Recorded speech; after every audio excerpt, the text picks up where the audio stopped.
আল্লাহর রাসূল, এমন ভারী জিনিস তারা বহন করাচ্ছে যে মারা যাচ্ছে। আমার আল্লাহ রাসূল সাল্লাল্লাহু আলাইহি ওয়াসাল্লাম বলেছেন, সাল্লাল্লাহু আলাইহি ওয়াসাল্লাম, একটি বিদ্রোহী দল তোমাকে হত্যা করবে, কিন্তু তুমি তাদের আল্লাহর দিকে ডাকবে। ইয়া রাসূলুল্লাহ, আল্লাহর পথে যদি মৃত্যু হয় কোনো আফসোস নেই।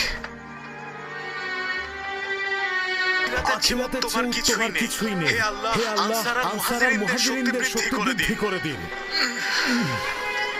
আল্লাহ রাসূল সাল্লাল্লাহু আলাইহি ওয়াসাল্লাম বলেছেন, সবাইকে জানাতে আখিরাতের চেয়ে উত্তম কোনো জীবন নেই। নিশ্চয়ই আল্লাহ মুহাজিরিন আর আনসার ভাইদের উপর রহমত দেবেন।